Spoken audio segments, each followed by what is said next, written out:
This roadshow is brought to you by ResearchBytes.com. Good afternoon, ladies and gentlemen. I welcome you all to the analyst meet of Lakshmi Vilas Bank. Before we begin the proceedings, let me introduce you to the members in the dais. In the center, we have Mr. Parthasarathi Mukherjee, Managing Director and CEO. To his right, we have Mr.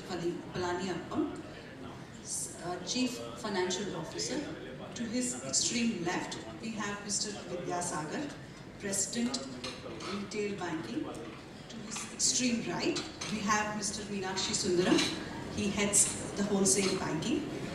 Along with these gentlemen, we also have Mr. R.K. Gurumurthy, Senior Vice President, Treasury, and Mr. Sudhir Kaushik. He's Senior Vice President and he heads Region Mumbai.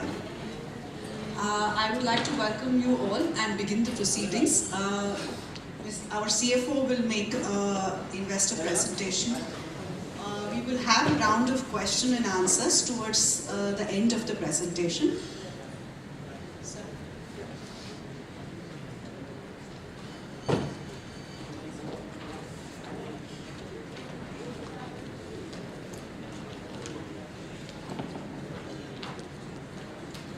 Good evening to all of you. Very happy to meet all of you once again here, as we did in the last March 2015.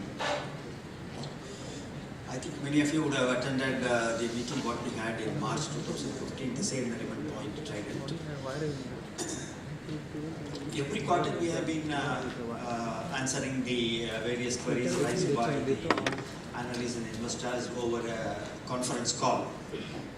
For the annual year-end result, we thought it is better to meet in person so that that one-to-one discussion will be more frank and will give you a lot of more confidence about the happenings in the bank. That is why we have again made it a point to meet you here.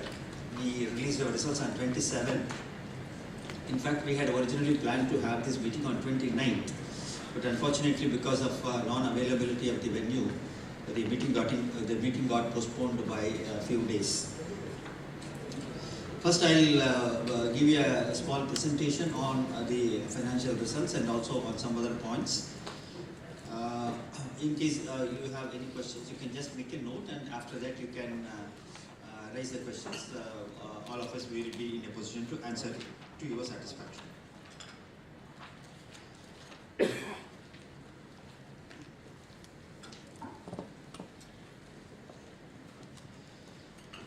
This is the introduction, which all of you will be familiar. The bank was started in 1926, and this is the 90th year of the bank. And in another 10 years, we will be celebrating our centenary year. Right now, we have 460 branches, out of which this year we opened 60 branches. Last year we had 400, and this year we opened another 60 branches. So totally we have 460 branches and 910 ATMs. Business size has grown by nearly 18%. CAGR, if you take, it is 17%. Year on year, it is an annual growth of 18%, reaching a total figure of 45,200 crore. And deposits, it grew by 16%, and advances, it grew by 18%. In the current year, the bank registered an operating profit of 407 crore. And a PAT of 180 crore. As you will find from the graph, the CAGR, it is 17% on the business side, and on the key efficiency parameters, you will find that NIM, despite the volatile interest regime, it has been almost stable. FY14 it was 2.87 and FY15 it was 2.72, and marginally it went up to 2.78. As you know, the main reason for increasing the margin despite a successive reduction in our lending rates, it is mainly because of our increase in the CASA percentage, number one. Number two, we have been taking steps to control our high cost deposits and also a successive reduction in the deposit rates also. Capital adequacy ratio, you will find that Tier 1 it is at 8.69 compared to FY15 it has come down because of the increase in the volume of business. It has come down to 8.69, and as you will recall in FY15 we had a rights issue by which we mobilized 406 crore, because of which Tier 1 was comfortable in FY15 at 9.33. Now during this year, since we have not raised any further capital neither in Tier 1 nor Tier 2, it stands at 8.69 and Tier 2 at 1.98. So both put together the total is 10.67. Net NPA on an annualized basis, if you find from 15 to 16, FY15 it was 1.85 and now it has come down to 1.19%. Similarly, gross NPA ratio also has come down from 2.75% to 1.97%. You will see in the subsequent slides, compared to the first 3 quarters, fourth quarter there has been an increase, which you will see in the subsequent slides. Business per employee, there has been a consistent increase. FY15 it was 108 million, which has gone up to 124 million. This is a statement of our vision to be a sound and dynamic banking entity providing financial services of excellence with a pan-India presence. That is our vision. Accordingly, the mission has also been defined. Coming to the presence of the branch network, you will find more than 50%, nearly a little above 50% is concentrated in Tamil Nadu. Out of 460 branches, 257 is concentrated in Tamil Nadu. Next to Tamil Nadu, you will find Karnataka and Andhra Pradesh. These two come very closer, Andhra Pradesh 48 and Karnataka 47. If you take the combined Andhra, that is Telangana and Andhra Pradesh, it will be 77. So the third largest will be Karnataka. This year also we will be expanding our branches, and about our future plan, MD and CEO Mr. Patsar, he will be talking to you on the future expansion plan. And coming to the business size, region wise, you will find again Tamil Nadu tops. 50% of the business comes from Tamil Nadu. Next is Karnataka, 15% we have, and Maharashtra about 13% we have. Then the other states are around 5% and 6%. Coming to the category of branches, 17% remains in metro, urban 28%, semi-urban 32%, and rural 23%. In a similar way, almost in a similar way, you will find the customers also. It is spread over. We have in metro about 14%. Urban we have same 28% as the size of the branches. Semi-urban we have 41% and rural we have 17%.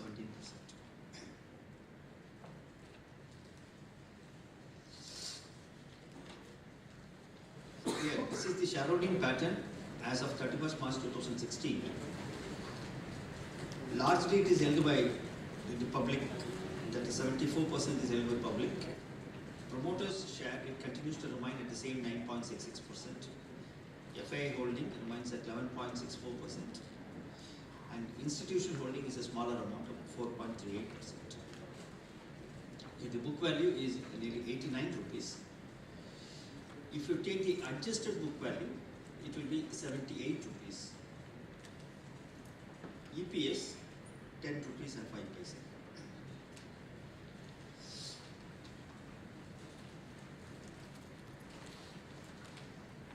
About our highlights, I think you are all familiar with this. It's a very strong South India focused bank.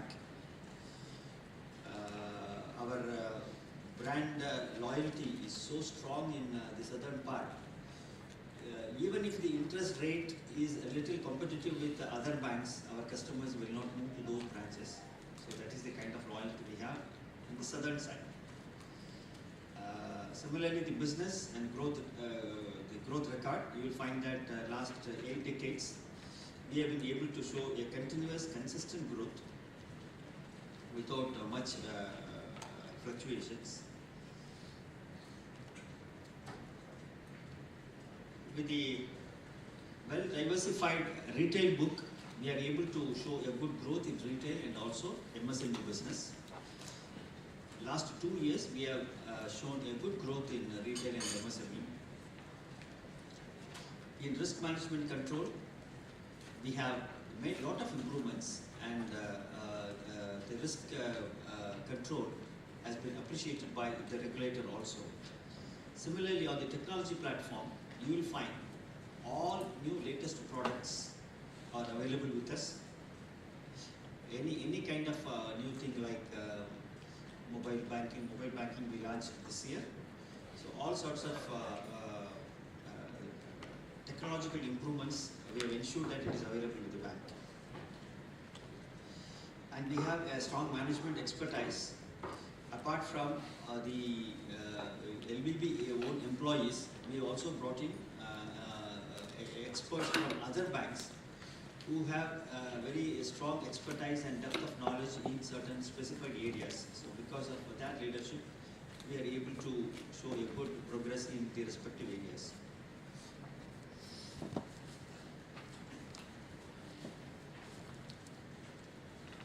So coming to CASA, you will find that there has been consistent growth, as you will find from FY12 to FY16, from 14.9%, it has gone up to 17.4%. Of course, the numbers what we have shown here is the year-end level. Apart from this, the average level has been fluctuating. Average level may not be to this level, but even then average levels have also improved correspondingly. Cost of deposit, as I mentioned a little earlier, continuously it has come down for two reasons. One is the CASA improvement, another one the reduction in deposit rates along with a control on high cost deposits. Cost of deposit, it has come down to 8.2%, but as our new MD and CEO is repeatedly telling, this 8.2 is also too high, and he has drawn plans to bring down this substantially so that we are able to compete in the lending regime. Coming to the geographical breakup of deposits, it is almost on the same size.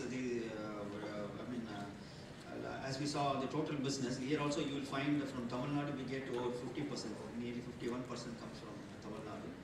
Combined Andhra and Telangana will be around 10%, Karnataka 14%, and Maharashtra next it comes around 12%. CD ratio, you will find that there has been a sharp increase this time. It has gone up to 78%. Because of the tight control on the surplus funds we have and reduction in high cost deposits, we have been able to reduce the inflow of deposits, and with some refinance, we have been able to show a good growth in advances. So the CD ratio has gone up from 75% to 78%. If you take only savings and deposits, there also you will find that the growth is so good. The CAGR growth rate is around 19%. From 1,382 crore in FY12, it has gone up to 2,779. It is over a period of 5 years. It has doubled. Similarly, in current deposits also, the CAGR growth is 23%. From 722 crore in FY12, it has gone up to 1,636 crore in FY16. And in the term deposits also, you will find retail term deposits has shown a very good growth. Retail deposit contributes well to the accretion of the deposits. In the deposit mix, you will find retail term deposits. 64% is the share of retail term deposits. Bulk term deposits, it constitutes 18%. Savings bank 11% and current account 6%. Coming to advances, the CAGR growth comes to 18%. Here also you will find the major contribution is from Tamil Nadu, nearly 46%, Karnataka 15% and Maharashtra 13%. Here you will find the composition of advances. You will find agriculture, it is 16%, SME 28%. SME, it has shown a very good growth. Retail 13% and wholesale 43%. Here I have to give you a small explanation. See, in this retail and wholesale, some small changes have been made this year. As you will find from the data what we have given earlier and the present one, there is a small change. 2-3 changes have been made. One change, whatever we had lent against deposits, that is the loan against deposits, earlier we had grouped the entire loan against deposits under retail. Because we had taken a view that there my exposure is against my own deposit, not against anybody. For example, if I lend a loan, if I lend money against a term deposit held by a corporate, say let us say Reliance, I am not taking an exposure against Reliance. I am taking an exposure only against my own deposit. So whatever be the constituent or whatever be the borrower, whatever be the status of the borrower, we had grouped the entire thing as an exposure under retail. Now, we have reclassified. If the loan has been taken by a corporate, we have put it under wholesale. If a retail fellow has taken a loan, we have put it under retail. So a change has happened there.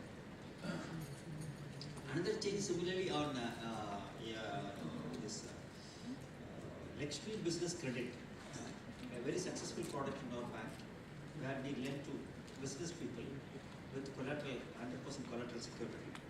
There also we have made a change. Depending on the amount, if the amount is more, we have put it under corporate, not the amount. If the borrower is a corporate, we have put it under wholesale. If he is not a limited company, we have put it under retail or SME. Earlier, whatever was falling under MSME definition, we had grouped it under MSME. So to that extent, there is a variation in the previous one and the present. Coming to yield on advances, as I said earlier, there has been a continuous reduction in interest rates. This year alone, we have reduced our base rate by 70 bps. So because of which there has been a continuous fall in the yield from 12.8% in FY15, now it has fallen down to 12.2%. But despite fall in yield, it has been compensated by a reduction in the deposits. So that is why NIM has marginally gone up. Here you will find the composition of working capital and term loan. It remains almost at the same level. 64% of our advances is through working capital loans and only the remaining 36% it constitutes term loans. Asset quality, 98% of the assets are standard assets.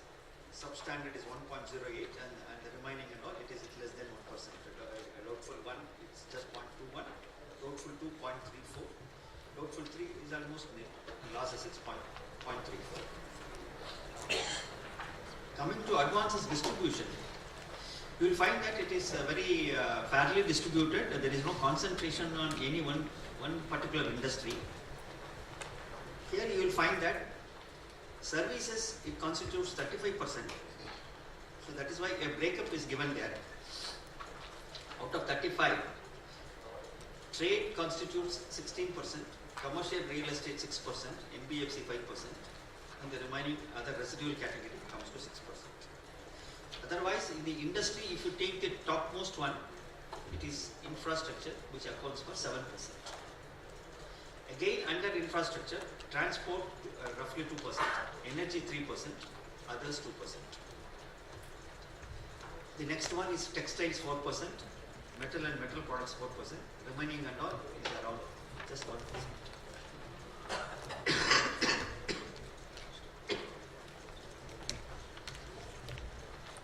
Coming to retail advances, you will find this is the distribution. The major part, as I said, it is Lakshmi Business Credit, which is a very successful product in our bank, and the NPI you can see almost nil. We get a good yield also here. Here the loans collateralized by deposits, it constitutes 30%, which fall under retail definition.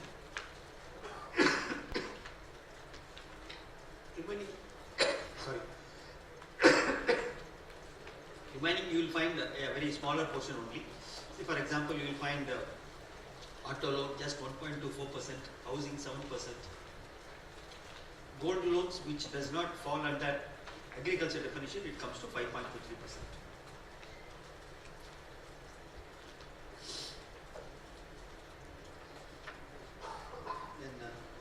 Wholesale advances, you will find there is an increase from 6,174 crore to 7,080 crore.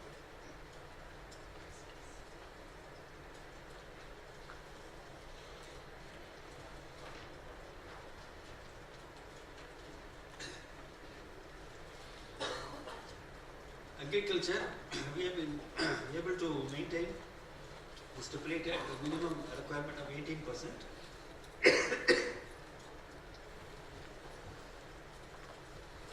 Coming to asset quality, you will find that gross NPA,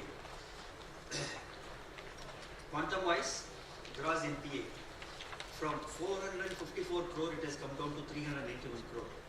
Percentage wise, from 2.7 it has come down to 2%. Similarly, net NPA from 302 crore it has come down to 231 crore, and 1.8% has come down to 1.2%. Here, if you take the industry-wise grouping, the major share comes under metal. Metal and metal products, it constitutes nearly 16%. Food processing 13%. Mining 12%. Chemical 7%. Textiles 3%. Paper and paper products another 3%. Then remaining and all less than 2%. See, here you will find gross NPA, it has come down from 2.7 to 2. It is mainly because one is recovery, the recovery what we have made, upgradation what we have made. Apart from that, to take tax benefit, we have made some technical write-off. Because of that also, there has been a reduction in the gross NPA level. You will find the movement of NPA here. FY16, if you take the opening balance, it was 454 crore. Additions was 196 crore. You can see the previous years. FY13 it was 400 crore, FY14 668 crore, FY15 it was 256 crore. So FY16, I won't say that 196 is nothing, but if you compare from the past, 196 is less than whatever was the addition as compared to earlier years. Reductions during the year also, it has come down a little. 582 crore was in FY14, FY15 was 348 crore, FY16 216 crore. See here, FY14 and FY15, we had made a large amount of sales to ARC. In FY16, sale was much less. In FY16 also sale was made, but much less. Then coming to restructured assets, we will find that the total amount, it has come down from the standard restructured assets, it has come down from 1,133 crore to 899 crore. In terms of percentage, from 6.86%, it has come down to 4.58%. Sector-wise, if you take the restructured assets, as all of you can easily predict, iron and steel is the largest one. 24.47% is the largest one. Next is infrastructure, 15.48%. Then third one is metals and minerals, 8.79. Engineering, it comes to 6.83. Then food processing, 5%.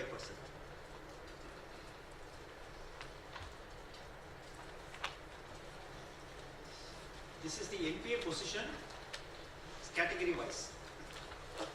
See, wholesale advances, the NPA at one point in FY14 it was 8.4%. The very largest NPA contribution was from wholesale advances. That has gradually come down from 8.4 to 5.6. Now it has still come down to 3.9%. Similarly, in retail also, there has been a continuous reduction. From 1.6 it has come down to 0.9, 0.9 has come down to 0.6. SME also it has come down to 1.8 and agriculture almost nearly it is 0.5%.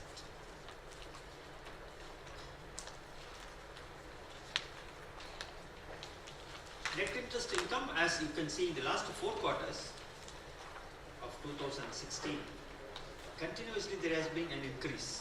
From 145 went up to 160, then 167, then it has gone up to 172. So every quarter there has been a growth.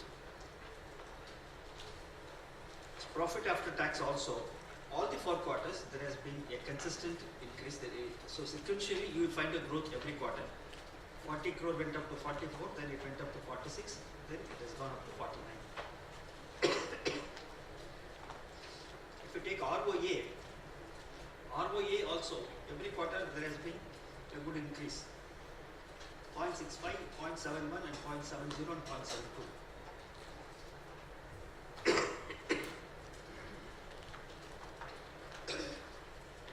Return on equity,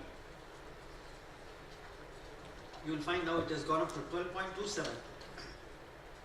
Last year it was 11.64. So this 12.27, I can say it is some sort of a consolidation which will improve further.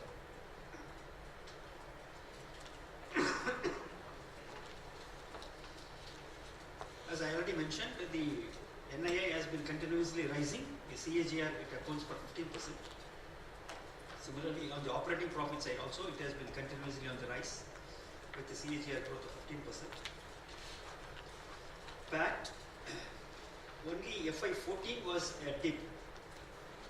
FY14 because of huge provisioning on the NPA side, the profit was very much down. Otherwise, you will find that there has been a good growth.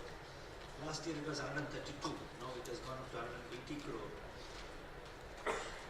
While CAGR is 14%, annual growth is 36%. Fee income, you will find from 119 crore it has gone up to 147 crore. CAGR is 22%, but still here we have a lot of plans to show a higher growth in this segment.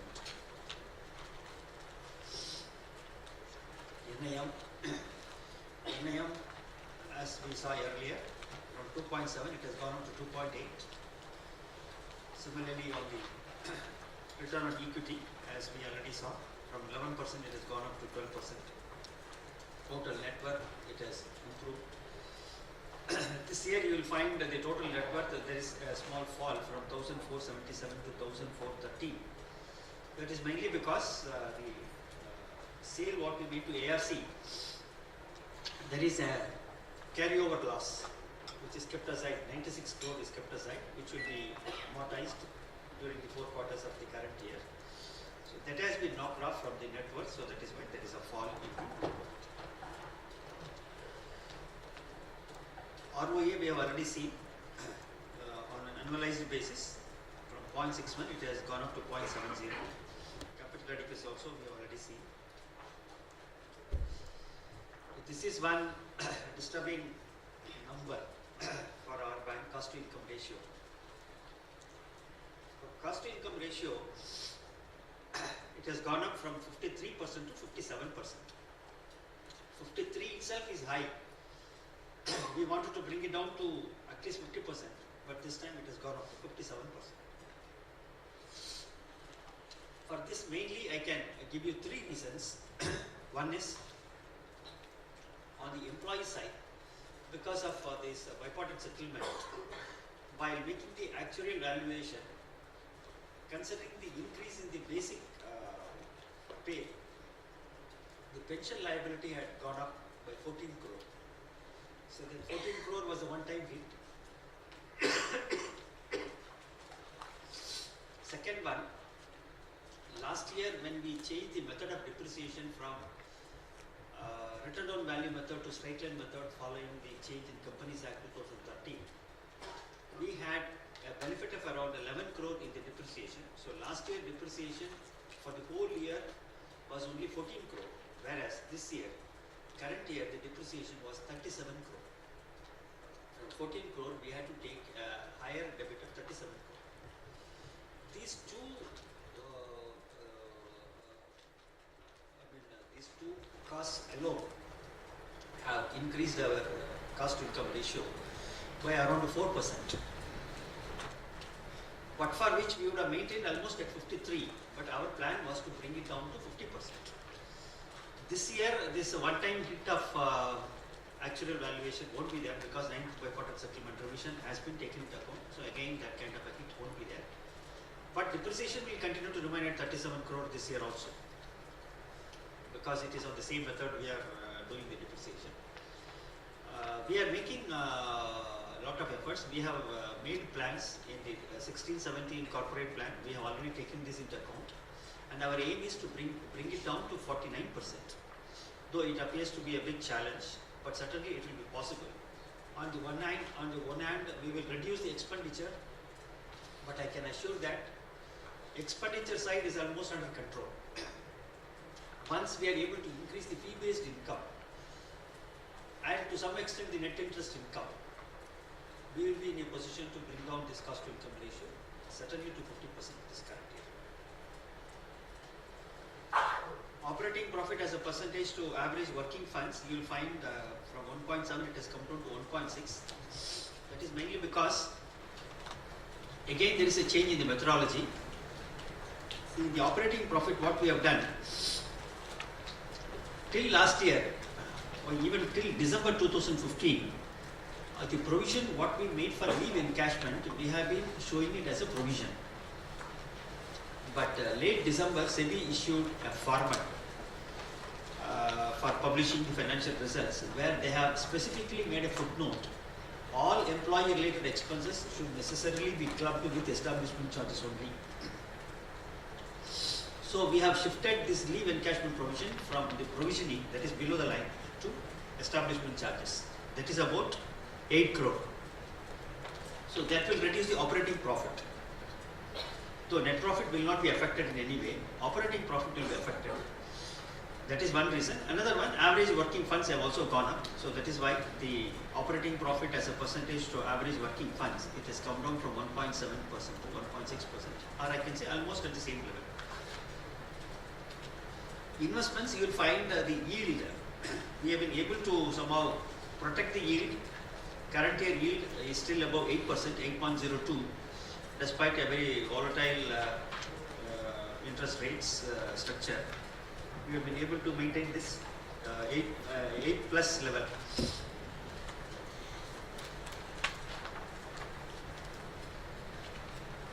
So this is only an abstract of our P&L and balance sheet.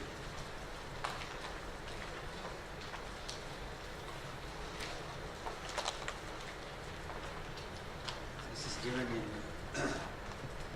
US dollar. So that's all. So I request our MD to speak further on this. I'm very sorry because of the bad throat. I was not able to speak further. Thank you all. Thank you.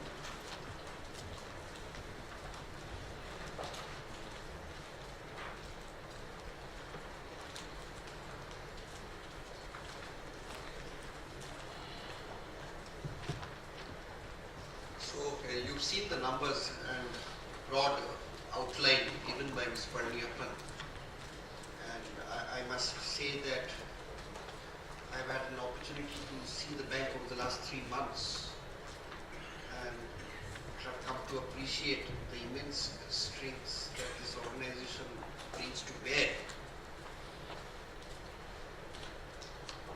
If anything, what has struck me is that the bank has been largely very conservative, which has also allowed it to survive all these years, and as in fact my colleagues on the board never fail to remind me this is an organization that has paid dividends across all the 90 years of its existence.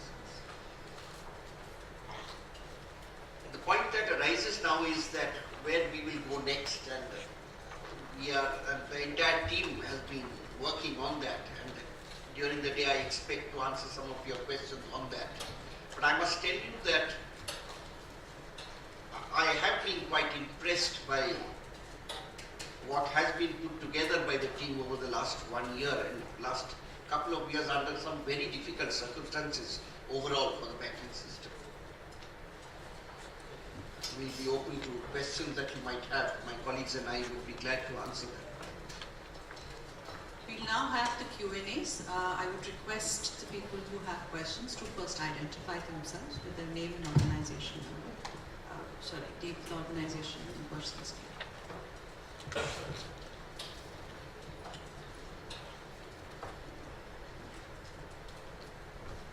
Good afternoon, sir. This is Vishwarup from Future Generali Life Insurance. One question on CASA, we've made some good improvements of around 300 basis points over the last 2 years. So still 17% is too low to bring down the cost of deposits. So what is your outlook on that, and what the bank is doing? So this is number one. And the second question is on the asset quality. Again, if you could provide us also the total assets, total loans, how much it's sold to asset reconstruction companies. So for this year and previous year, and so absolute terms, the gross NPA has gone up somewhat in this quarter. So how do you see going ahead? So I believe the AQR accounts also have been included in this quarter. So for the next 2 to 3 quarters, asset quality. Sure. Well, obviously there's no gainsaying from the fact that my CASA percentages aren't the best in the industry. Very clearly, there's a lot of work that we need to do on that. And the entire bank is now clearly focused on that. We have increased our efforts to grow CASA. Our branches are now increasingly focused only on CASA. So I expect that as you will observe in the quarters and the years to come, the CASA numbers will show dramatically different levels. And I would imagine over the next 3 to 5 years, the CASA percentage will be significantly higher than what we have reported thus far. And in any case, as Mr. Palniappan pointed out, the CASA number that you saw was that of the 31st of March. On a daily average basis, my CASA would have been even a bit lower than that. Going forward, the sense I have is that in about 3 to 5 years, I should definitely be showing you CASA in the region of 25% on a daily average basis. And we intend to show substantially higher levels thereafter.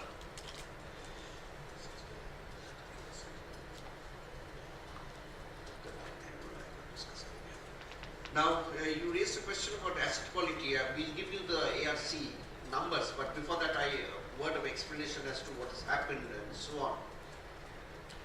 You'll appreciate that overall conditions, particularly in corporate credit, haven't been conducive, and the markets have been extremely difficult for us. Nevertheless, despite the best of efforts, there have been instances of assets slipping. And our NPL numbers have taken a beating largely on account of the fact that 1 or 2 assets have slipped from standard restructured status to NPL status. So that has hit our numbers. But to that extent, you would have also observed that our restructured book has actually reduced. And as analysts, I'm sure you would largely be focused on the sum of gross NPLs plus restructured, where you will observe that my numbers have actually dropped overall. The ARC sale numbers you will be able to get. ARC sale, current year we have sold 142 crore out of NPA. 142 crore is total. Fourth quarter nothing was sold. We have to clear. And in standard assets, one account was sold, that is SME2 was sold, that is about 45 crore. So if you add both put together, it comes to 187 crore.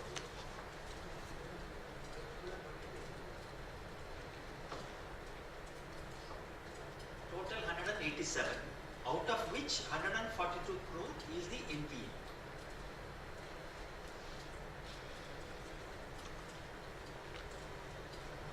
So, going ahead, like AQR accounts. Well, obviously, we've covered everything, and anything that has been provided for applies to anything that is covered under AQR or otherwise. There has been no special AQR for us as such, but we've covered all accounts that needed to be covered from our point of view.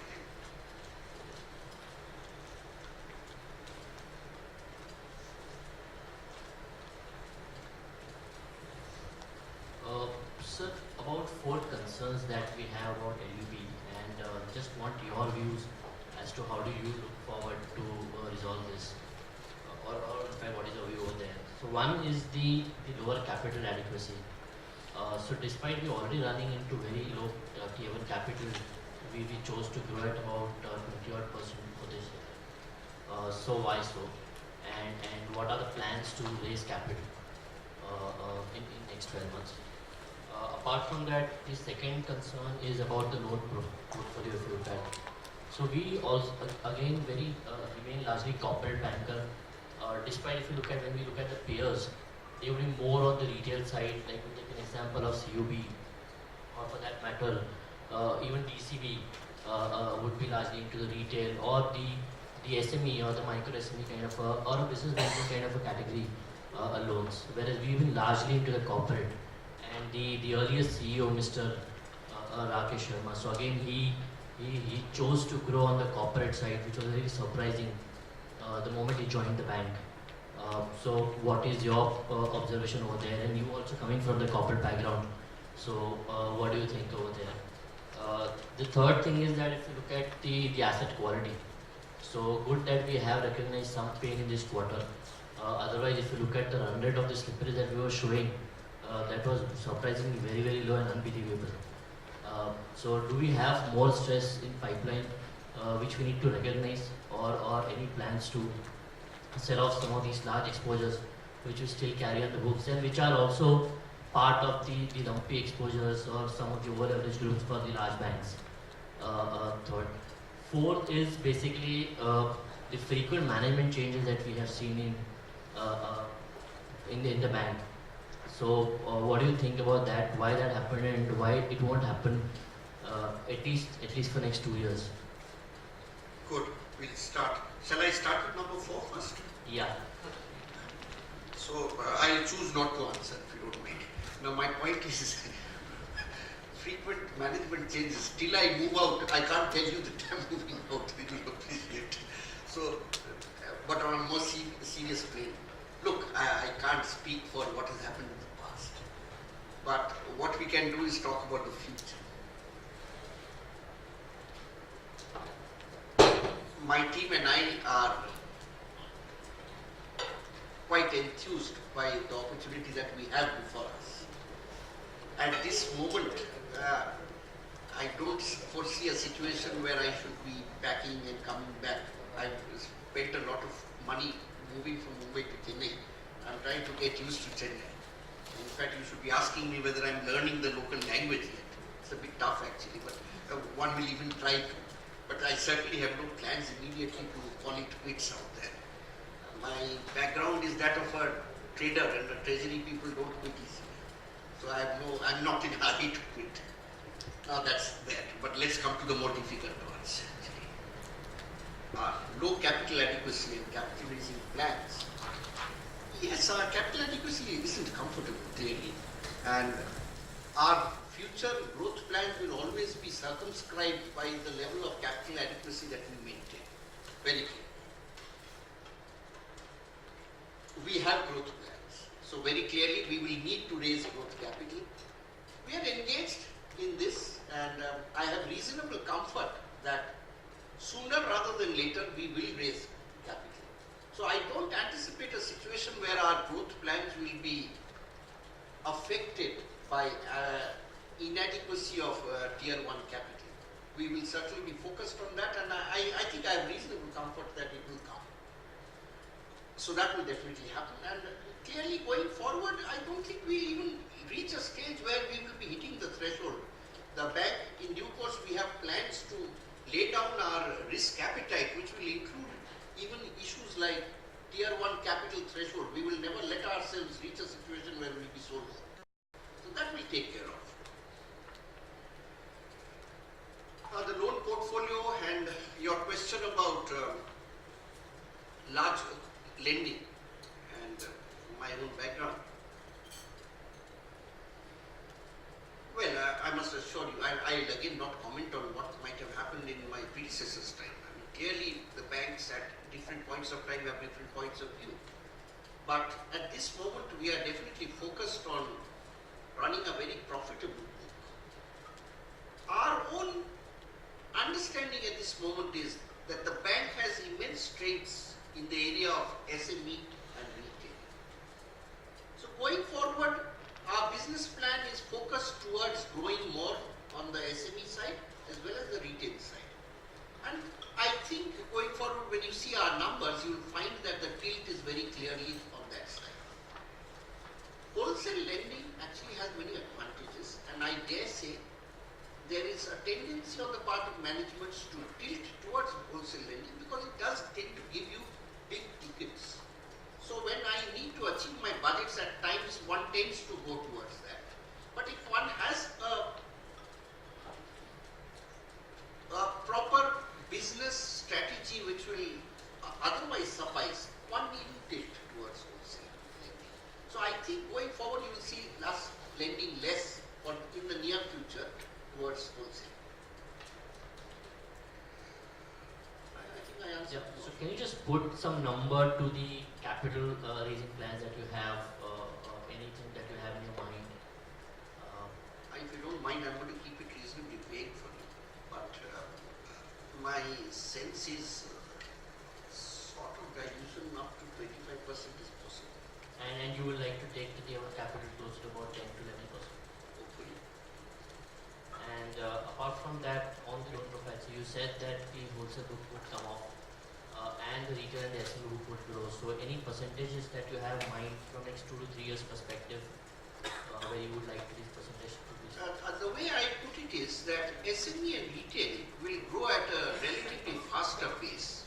So it is not unlikely that you will find my SME and retail books growing at the rate of about 25 to 30%, whereas the wholesale book might be growing closer to 10%. Okay. And again on the management change. So since you have joined in now, and you would have had in your mind what has happened with the predecessors, so they have left for whatever reasons suited to them. So anything which is there binding that you have taken from the top board, or they have taken from your side, or any term assurance that you have in the bank? The board did ask me as to whether I was serious about staying, certainly. And I gave them the same answer that I gave you, that clearly I don't fool around much. So if I'm taking the plunge, it is clearly my intention to stay, certainly. Subject to, of course, being the management team being able to run the institution in our own way. And I think we have that necessary comfort. The board has been wholly cooperative. We are a properly management-driven bank. The board governs us. We take immense inputs from the board. And finally, the management team is fully in charge here. One trusts that will allow us to take the bank forward. Any other changes that you would like to make in the middle management team? Or you feel that you are... Well, I'll put it to you this way. This bank has a very large bank of loyal employees who've done their full career in this institution. So in the normal course, you do have a lot of people retiring throughout the year. So as and when people do retire, they'll have to be replaced. Some of them will be replaced internally, some of them might have to be replaced from outside. And there might be specific gaps in capability gaps we might identify from time to time, which might have to be filled from outside. That's it. Thank you. Hello, Assalamualaikum. Yes, please. Last 2 years, deposit has decreased by half, but your yield has fallen by 1%. So there's something is going. Either borrowers are very big enough to dictate you, or your bulk deposits are people who are dictating at the higher rates. So if the corollary, can you share the data also on quarterly repricing which are coming forward in coming 2-3 quarters? I'm sorry, I'm not carrying quarterly repricing data, but let me broadly answer your point, and I think you're absolutely right. So clearly, a bank that has a very low CASA is always prone to challenges on the pricing front, because a very large percentage of their borrowings therefore would be bulk term deposit borrowings, which of course would be dependent on market conditions. Similarly, lending rates are often dictated by, particularly if you are lending to better entities, they tend to dictate pricing to some extent. I can't deny that. The answer therefore is to in fact focus A, on increasing CASA substantially, and B, also increase the retail term deposit base. The bank has accepted this point, and in fact this year the prime focus at our branches is in fact on CASA and retail term deposits. They are going to really focus on this to ensure that we can insulate ourselves to a very large extent from movements in interest rates. So maybe can you share some ROA numbers which like 2 years or 3 years down the line, because that also has remained more or less flat. I agree. My ROAs aren't much to talk about actually, and so we are talking of about 0.7 or number at the moment. My sense is over the next 3 to 4 years, if I were to show an ROA of about 1%, I would be quite happy. Can you share average working capital funds? Average working funds. While he checks, I could answer other questions, please.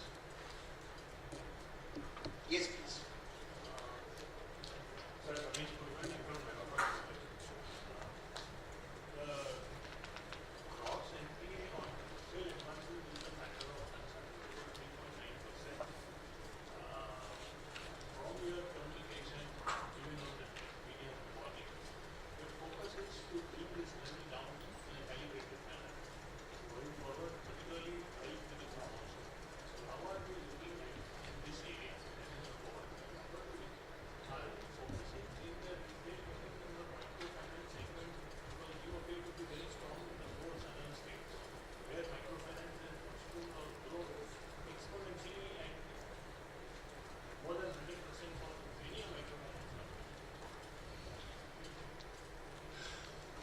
Start from the beginning now.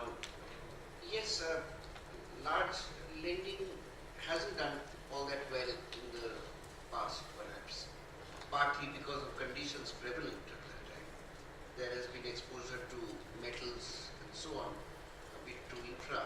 Now these obviously are affected. The construction sector has been affected, and the metal sector is badly affected, and that is reflected in my book at this moment. And as I mentioned earlier this morning, that I would expect these to run their course. Obviously there's nothing much I'm going to do about it. As long as the accounts get serviced, they'll remain with me, and if they were to slip, they will slip. And the percentage I expect to see dropping for the very simple reason that my book will in fact be growing, and one does expect that these accounts will get serviced while they last, and so to that extent I do expect a fall in this percentage. Now, to come to the new lending that we are looking at, the MFI sector as such, I mean, well, we are open to lending to various segments as far as the SME and the rural segment is concerned. The MFIs fall a part of that. I'm not sure that we're going to have a specific focus on MFIs. I'm sure there are others who are more capable of handling that. But we would certainly be aligned with them, and there are lots of opportunities to work together. Precisely, I wanted to mention that MFIs depend upon banks for their funding. That is correct. Number 3 MFI, that when we are 8,000 people strong, there are only 3 people today are sourcing our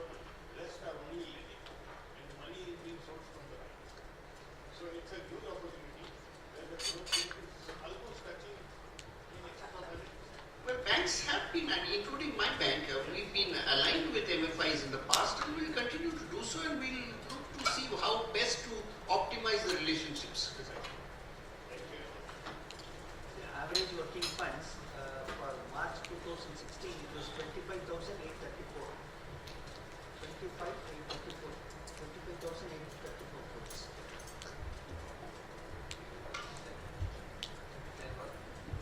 This number 26,376.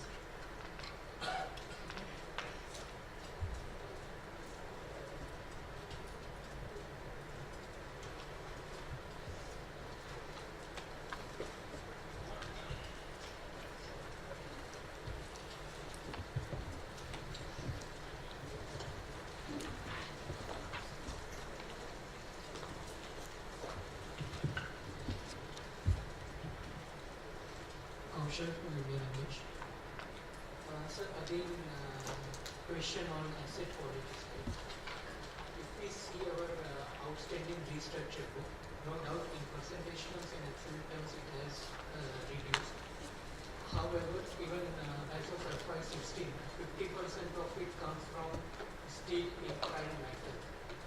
So these are the three sectors where we have seen maximum stress even in other banks for entire banking industry. So considering that fact, it seems that even in next 1 or 2 years, we may see some slippages from these restructured accounts, which will be significant because it's 50% of total restructured book. So your comment on that? If that were to be the only slippages, then of course I would be actually doing very well. In theory, there could be even more slippages, but the way I see it, and I think the broad guidance I can give you at this stage is that having scanned the book overall, the sense that I get is that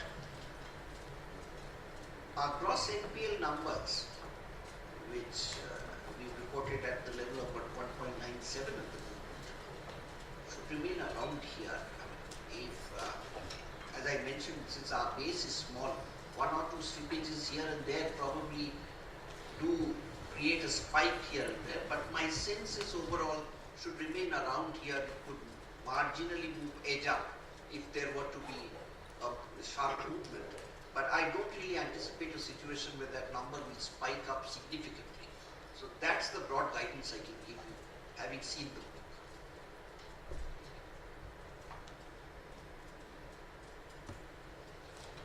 Yes, please.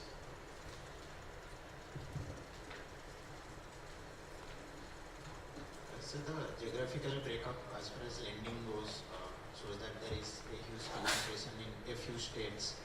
So going ahead, any plans on diversifying? I mean, any percentage in mind going ahead as far as breakup of region-wise breakup is concerned? Well, you'll appreciate one thing. Actually, the diversification, if any, has partly worked out on account of the fact that I do have a bit of a wholesale book. Were I to go mostly SME and retail, then you would find that the concentration would actually, concentration-wise, my position would worsen a bit because you tend to be more localized. For example, wholesale lending, you might be doing, for example, I might be doing a lot of wholesale lending out of Delhi and Mumbai, whereas my branches aren't all that many there. Whereas SME would be largely linked to where I am present. And since I am present in a very large way in the south, you find the concentration in the south would actually increase further. Having said that, while that's something that one has to be cognizant of, I'm not saying that that can be a showstopper for my business. A. B. Going forward, my sense is that my presence would diversify considerably. So I would expect that over time, you will find that Lakshmi Vilas Bank's presence would be more national in nature, and our dispersion of the book would be similarly positioned.